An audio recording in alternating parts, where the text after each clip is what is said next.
भारत माता की। अरे भाई बच्चे बोलिए जरा जोर से, भारत माता की। मंच पर उपस्थित पंजाब के गवर्नर और चंडीगढ़ के प्रशासक श्रीमान बनवारी लाल जी, मेरी साथी सांसद श्रीमती किरण खेर जी, चंडीगढ़ की महापौर श्रीमती सरबजीत कौर जी, गृह सचिव भारत सरकार श्री अजय कुमार भल्ला जी, श्री धर्मपाल जी, एडवाइजर प्रशासक चंडीगढ़, डीजीपी चंडीगढ़ श्री नितिन कुमार यादव जी, श्री विजय नामदेव राव जी, और आज इस कार्यक्रम में उपस्थित भाइयों बहनों और प्यारे बच्चों, ये मीडिया के लोग जरा बैठ जाए भैया, सेट करके बैठ जाओ, बच्चे दिखाई पड़े मुझे, बैठ जाओ जरा।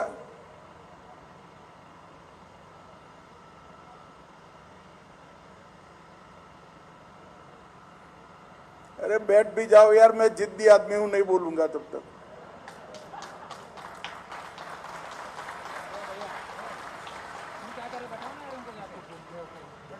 ये सिक्योरिटी के लोग भी जरा साइड पर हो जाए।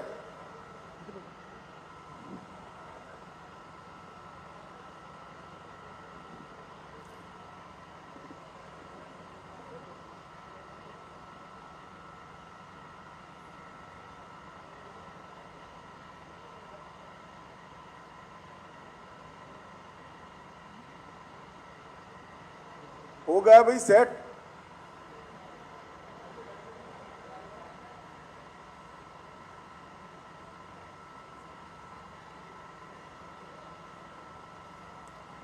बच्चों, इन लोगों को इसलिए बिठाया कि मैं आज आपसे बात करने के लिए यहां पर आया हूं।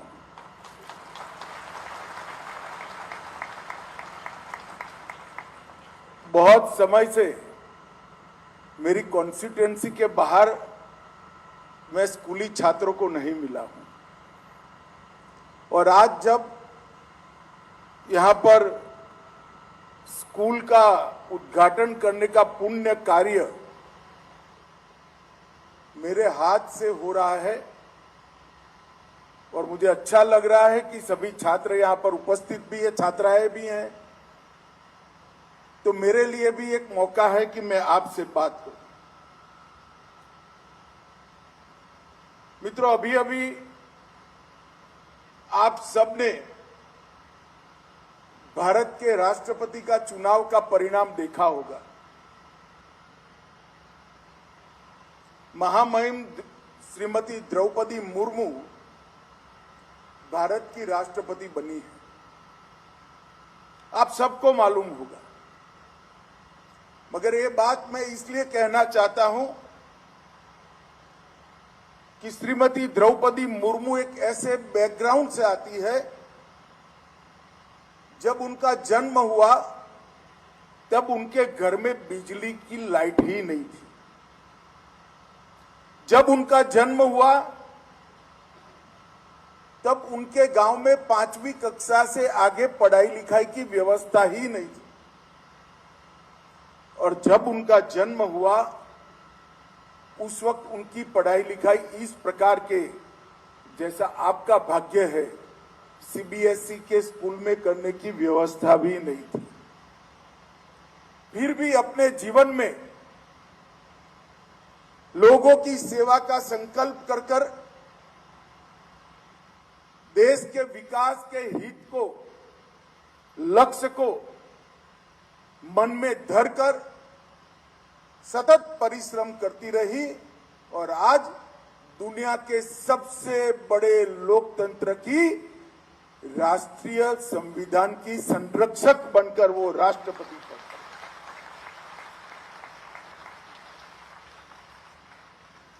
हमारा संविधान हम सबको ये मौका देता है, बच्चों आपके सामने भी ये मौका है। आप प्रधानमंत्री भी बन सकते हो, राष्ट्रपति भी बन सकते हो, किसी राज्य के मुख्यमंत्री भी बन सकते हो और अब्दुल कलाम जैसा वैज्ञानिक भी बन सकते हो। हमारे देश के संविधान ने हमने मौका दिया है और मैं आपको सच अर्थ में बताने आया हूं कि बच्चों, आप सभी भाग्यवान हो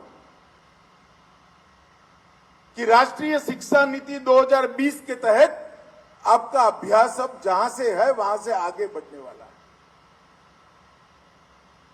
राष्ट्रीय शिक्षा नीति 2020 को बहुत बारीकी से बनाया गया है और इसके अंदर रटा रटाया कोर्स की जगह बच्चे को सर्वज्ञ बनाना, इसके व्यक्तित्व का विकास करना, इसके दिमाग की क्षमताओं का विकास करना, विश्व भर में उसके सामने कितनी संभावनाएं पड़ी है उसको समझाकर अपना रास्ता वो खुद तय करे, इस प्रकार की एक नई राष्ट्रीय शिक्षा नीति जो मोदी जी लाए हैं उसके तहत आप पढ़ने वाले हैं।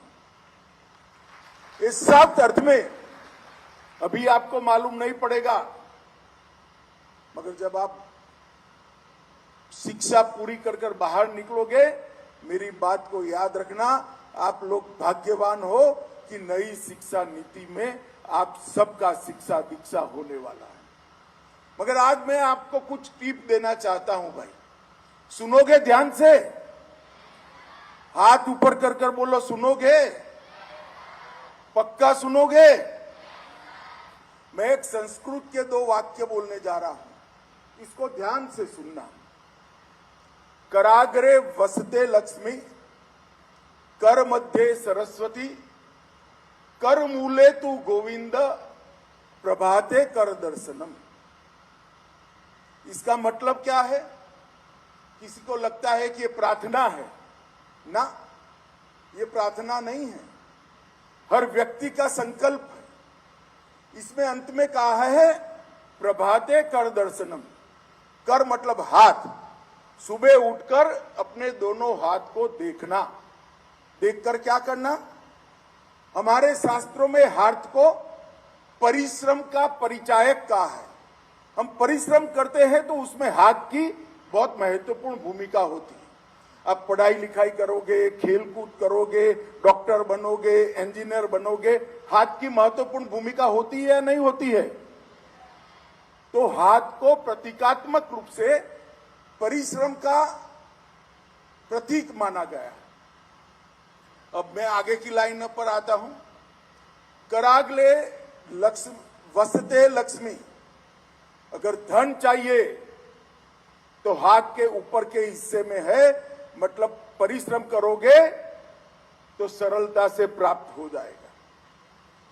कर मध्य तू सरस्वती, अगर विद्या चाहिए तो और परिश्रम करना पड़ेगा, तो विद्या भी प्राप्त हो जाएगी।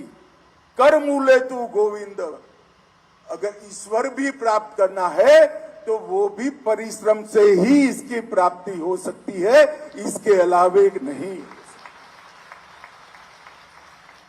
तो बच्चों, आप किसी भी फील्ड में जाओ, किसी भी क्षेत्र में जाओ, परिश्रम की पराकाष्ठा का कोई विकल्प नहीं। अगर सफल व्यक्ति बनना है तो परिश्रम का विकल्प नहीं है।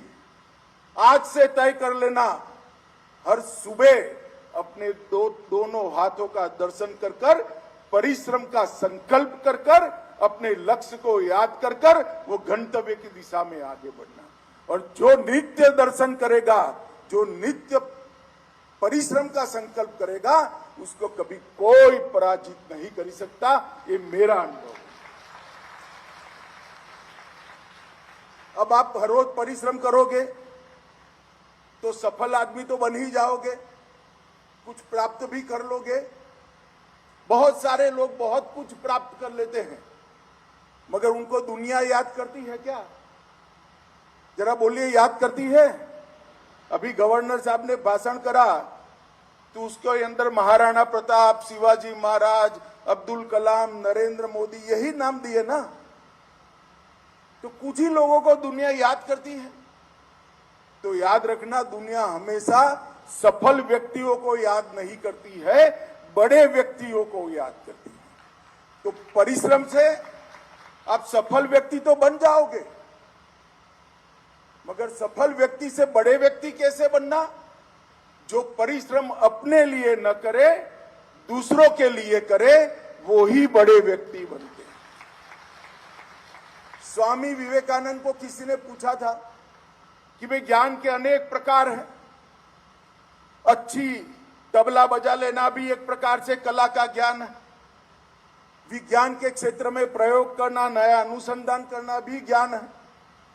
कोई इतिहास का ज्ञानी होता है, कोई भूगोल का ज्ञानी होता है, कोई वेद उपनिषद गुरुवाणी का ज्ञानी होता है।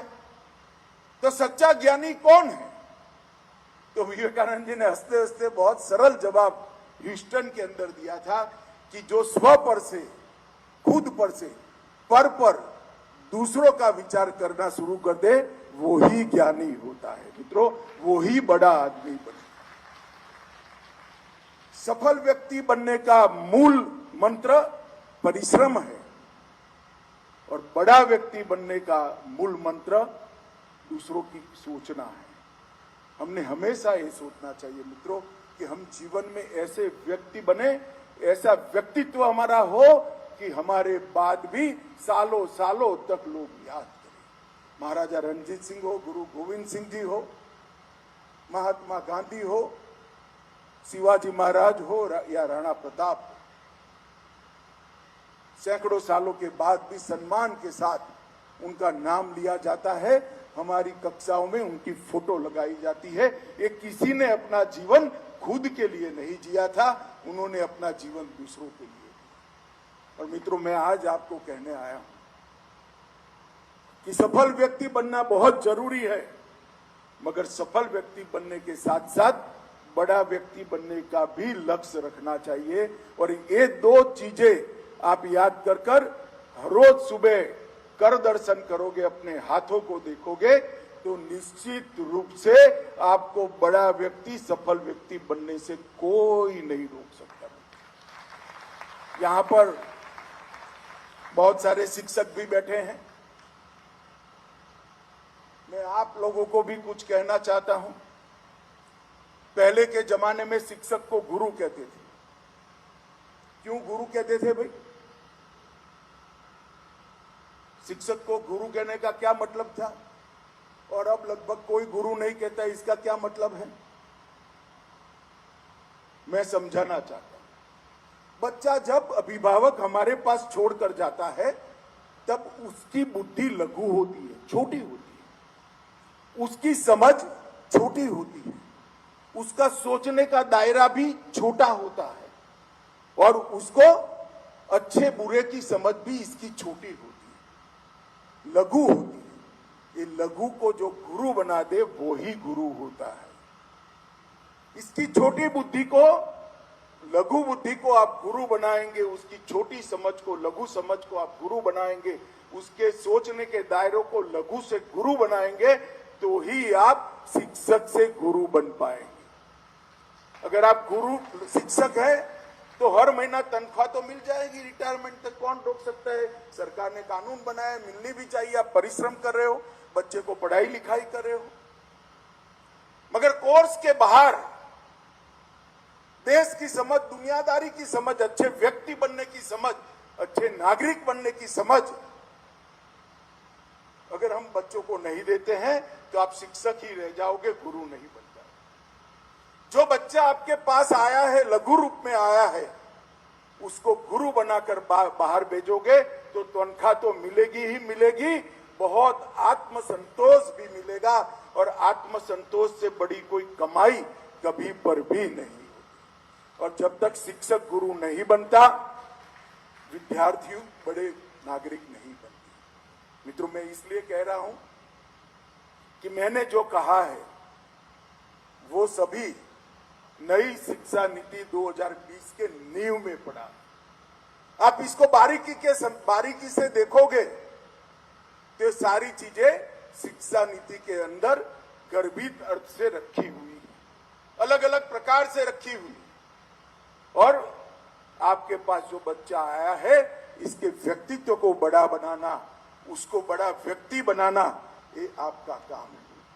बच्चों, एक मैं दूसरी बात कहना चाहता हूं। 15 अगस्त को हमारी आजादी के अमृत महोत्सव का दिन है। आजादी को 75 साल हो जाएंगे। ना आपने ना मैंने आजादी के लिए बलिदान दिया है। भगत सिंह और उधम सिंह की तरह हम फांसी के फंदे पर नहीं चढ़े। लाला लाजपत राय की तरह डंडे खा खा कर जान नहीं निकली, परंतु आजादी के फल तो हम भी आज भोग रहे हैं। देश आजाद हुआ है, देश विकसित हुआ है, देश महान हो रहा है और देश पूरी दुनिया में आज दुनिया पूरी देश को मान के साथ देखे इस प्रकार का भी बन रहा है। ये आजादी के अमृत महोत्सव में मैं आप सभी को ये कहना चाहता हूं, हम सबको ईश्वर ने देश के लिए मरने का मौका नहीं दिया है। कैसे मर सकते हैं देश? ना सेना में है, ना आजादी का संग्राम है, नहीं मर सकते। मगर देश के लिए जीने का मौका ईश्वर ने हमें जरूर दिया है। ये 75 साल के मौके पर अगर हम तय कर दे कि बाकी का जीवन मेरे विकास के साथ साथ देश के विकास को समर्पित होगा, तो ये देश को दुनिया में सबसे बड़ा बनने से मित्रों कोई नहीं रोक सकता। और प्रतीकात्मक रूप से संकल्प लेने के लिए देश के प्रधानमंत्री नरेंद्र मोदी जी ने एक आह्वान किया है कि 15 अगस्त को इस देश का हर नागरिक अपने घर पर तिरंगा फहराएगा। ये तिरंगा फहराने का मतलब क्या है? तिरंगा फहराने का मतलब है हम सबका बाकी का जीवन हम फिर से एक बार देश को समर्पित करने का संकल्प करते हैं। बच्चों, अब हाथ उठाइए भाई, कौन कौन तिरंगा फहराएगा? पक्का फहराओगे? फिर एक सेल्फी लेकर भारत सरकार की वेबसाइट पर इसको पोस्ट करना है, करोगे? एक हैशटैग है घर घर तिरंगा, हैशटैग को टैग करोगे? पक्का? अरे भाई यस सर करो, मोबाइल नहीं है तो कैसे करोगे? बताओ, मैं रास्ता बता दूं? अपने माता पिता या पड़ोसी के मोबाइल से आपका नाम लिखकर हैशटैग पर टैग कर देना। कर सकते हो ना? कर सकते हो? पक्का करोगे? तो एक बार जोर से बोलो, भारत माता की। मित्रों, आज यहां पर 3 विद्यालय और चंडीगढ़ के छोटे बच्चों के लिए आज लोगों में समर्पित हुए हैं। एक मल्टी बहुमंजिला पार्किंग भी यहां पर बना है 81 करोड़ की लागत से। और जो माताएं सगर्भा हैं उनको पोषण की जिनको जरूरत है वो सभी को पोषक आहार देने की भी व्यवस्था हुई है। और चंडीगढ़ की सार्वजनिक ट्रांसपोर्ट व्यवस्था के अंदर 40 बसों का एक फ्लीट भी आज जोड़ा गया है। इस सभी मौकों पर मैं चंडीगढ़ के प्रशासक श्रीमान बनवारी लाल पुरोहित जी को बहुत बहुत अभिनंदन करना चाहता हूं कि आए थे तो 3 स्कूलों का लोकार्पण कर और 10 स्कूलों का चंडीगढ़ वालों को वादा कर दिया है बनवारी लाल जी ने। तो एक बार बनवारी लाल जी के लिए ताली बजा दीजिए मित्रों। स्कूल, शाला हम सबको बड़ा बनाती है, हम सबके जीवन का मार्ग प्रशस्त करती है, मगर वो तभी कर सकती है जब हम श्रद्धा के साथ, एकाग्रता के साथ विद्या को ग्रहण करें। विद्या हमारे जीवन में सुगंध भरने का काम करती है। जो पढ़ेगा वो भी 70 से 100 किलो के बीच का हो जाएगा और जो नहीं पढ़ेगा वो भी 70 से 100 किलो का बन जाएगा। मगर जो पढ़ेगा इसके जीवन में सुगंध होगी, जो नहीं पढ़ेगा इसके जीवन में सुगंध नहीं होगी। बच्चों में फिर से एक बार प्रभाते कर दर्शनम, सुबह दोनों हाथ का दर्शन कर कर पुरुषार्थ का संकल्प करने का आप लोगों को बात कर कर मेरी वाणी को विराम देता हूं। वंदे मातरम।